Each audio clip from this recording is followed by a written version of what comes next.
rentre dans le vif du sujet. On va faire une revue de presse de l'actualité ou un tour d'horizon géopolitique par rapport à la manière dont les choses se déroulent aux quatre coins du monde, en s'appuyant sur la théorie politique de l'effet papillon, parce qu'un battement d'aile d'un papillon à des millions de kilomètres peut entraîner un cyclone à l'endroit où vous vous trouvez.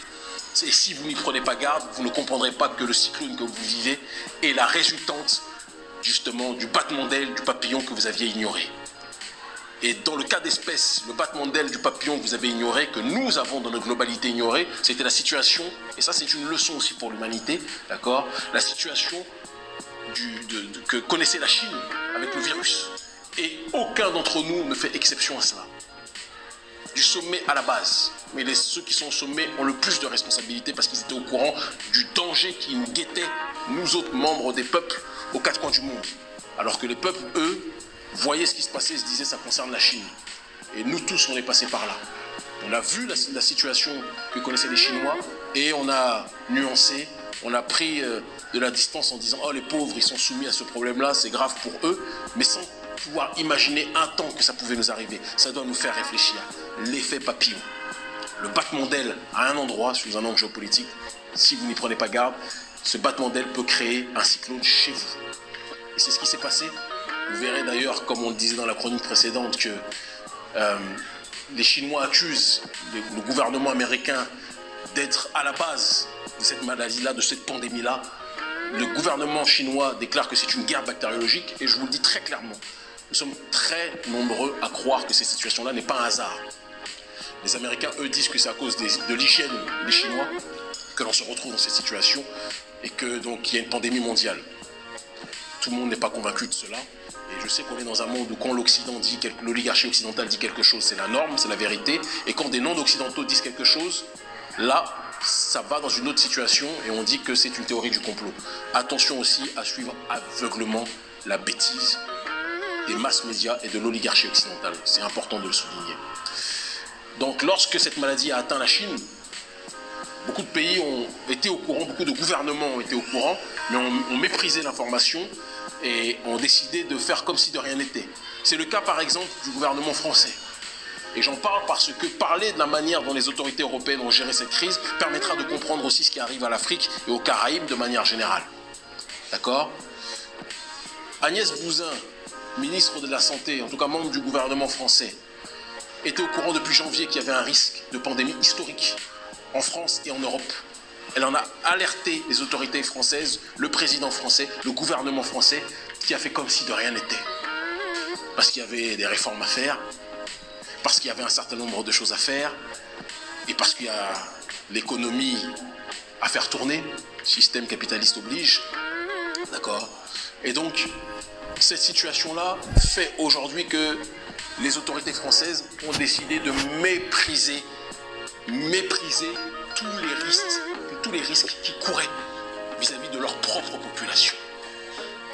Personne n'oublie le match Lyon-Juventus de Turin, où des Italiens qui étaient déjà atteints grandement par le coronavirus ont été autorisés à voyager en France pour assister à un match de foot, pour amuser la plèbe, n'est-ce pas ? Important aussi à souligner, et l'être humain, le prolétariat de manière générale, qui subit cette élite malade globalisée, quelle que soit cette couleur de peau, le prolétariat, les prolétaires devront se rappeler de ce qui est en train de se dérouler actuellement.